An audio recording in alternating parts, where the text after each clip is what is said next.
Hi there, my name is Sarah Larson, and I'm going to speak a little bit about professional disposition as an educator and which dispositions I attain as an educator and which ones that I maybe need to work on. The first disposition that I currently display as a special education teacher is having high expectations. I have high expectations of my students.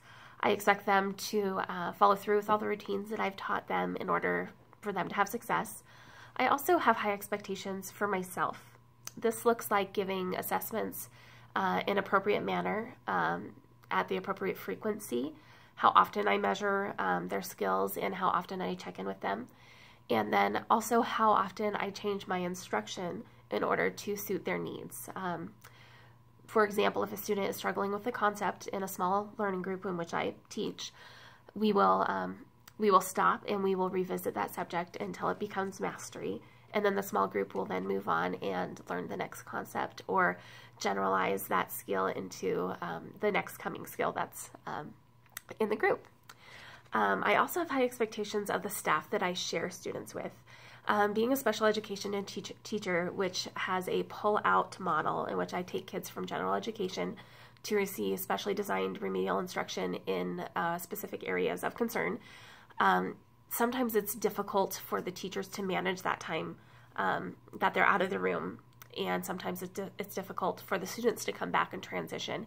And so I work with the teachers to plan the schedules accordingly so that we both have the best success at receiving or giving the student the content that they are required to have and that they deserve to have each day.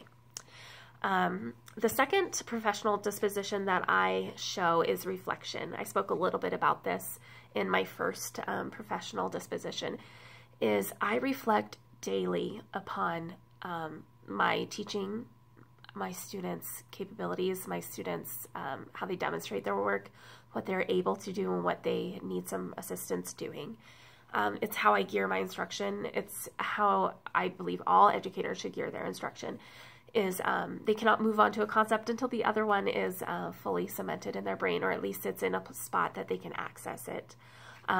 Seeing that I teach students that have just specific learning disabilities, then I also have students that are almost nonverbal autism. Sometimes it can be difficult to ability group students so that they each can receive the most appropriate instruction possible. I reflect upon that a lot. I reflect upon my grouping. Sometimes I change them mid-year. I'm not a fan of that, but if it's what's best for the student, then I am willing to definitely make that schedule disruption or change.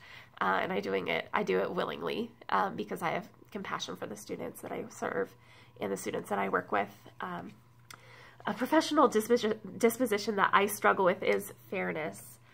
As a special needs educator, I have students that require a lot of support. For example, a behavior student, I have, maybe 3 or 4 in my class right now that do require a daily check-in, check-out method of support.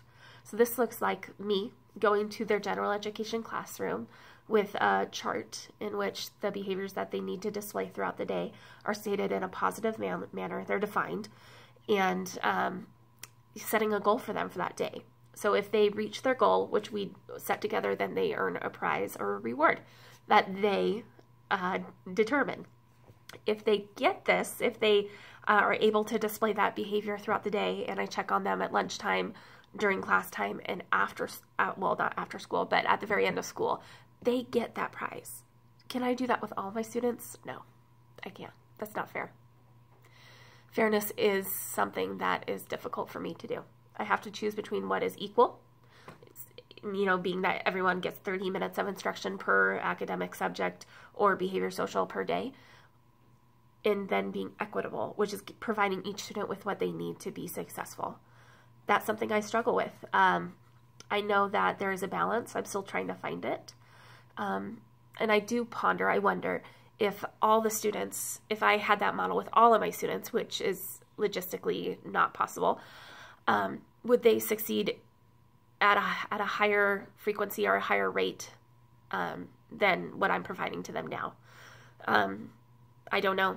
That's something I think about. It's something I question. It's something I reflect upon.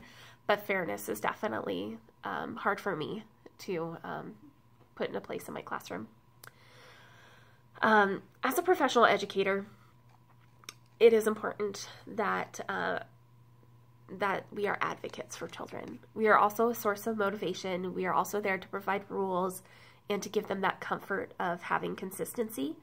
But it is so important to advocate for them and teach them how to be advocates.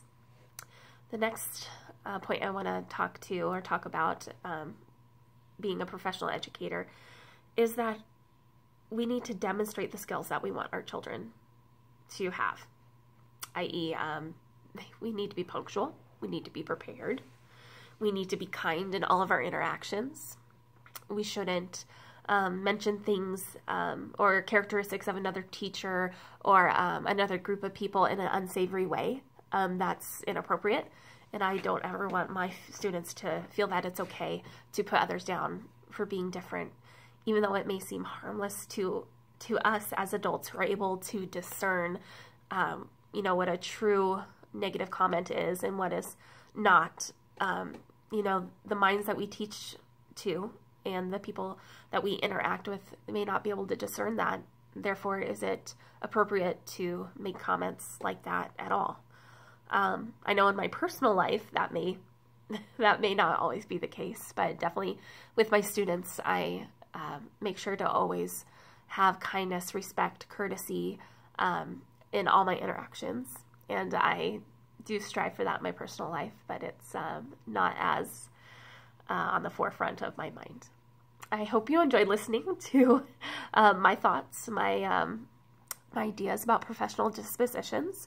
I've enjoyed researching this and doing the survey, and I look forward to your response. Thank you.